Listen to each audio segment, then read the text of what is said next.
क्रिस्का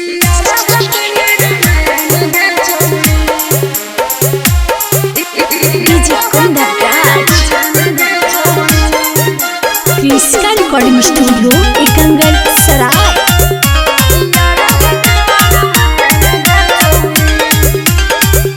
presented by Kriska films. अगे चढ़ेला रह दिया तू ये तहना हो बही बेचैन गे छौड़ी।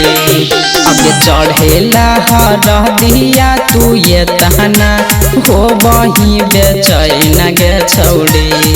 अब दुआरा पर फूटी फूटी रोबा हो यार गई मारा मैन गे छौड़ी।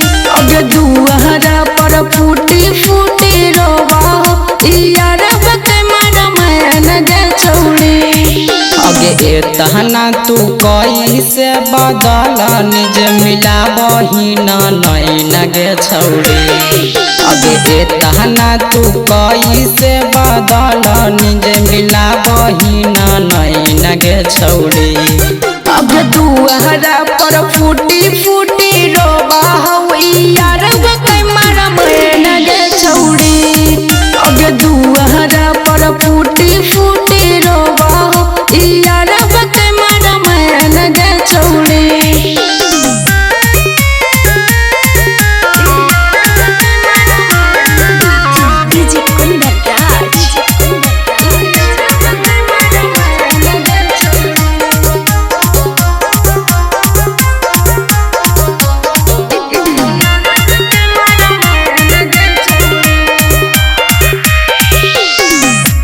बह गहरैला छौड़ी आई तो अब बहरातिया गे छोड़ी के चल जैमी जीवन के सखिया गे। बड़ा गहरैलो गे छौड़ी आई तो अब बहरातिया गे छोड़ी के चल जैमी जीवन के सखिया गे। हमरो साथे ऐसन तू काहल कमा कैन गे छौड़ी। अगे हमरा साथे ऐसन तू कमा कैन गे छौड़ी।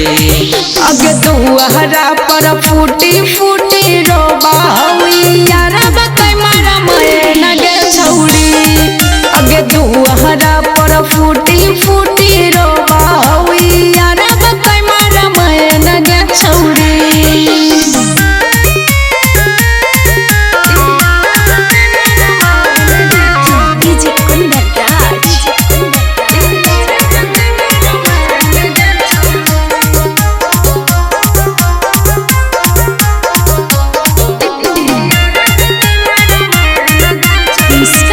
स्टूडियो एकंगल सराय। रौशन पुजरिया के दिलवा से खेलनी गे ननहानी शांत वाला तू रोटिया बेलनी गे।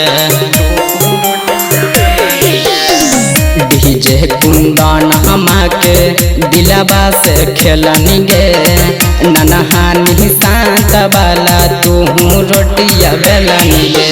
तोरे याद में तोरा भोलहबा के कह हौ सब डायन गे छौड़ी। अब तोरे याद में तोरा भोलहबा के कह हौ सब डायन गे छौड़ी। अब दुआरा पर फूटी फूटी रोबा यार गई मारा मैन गे छौड़ी। अब दुआरा पर फूटी फूटी रोबा यार गई मारा मैन गे छौड़ी। क्रिस्का रिकॉर्डिंग स्टूडियो एकंगल सराय।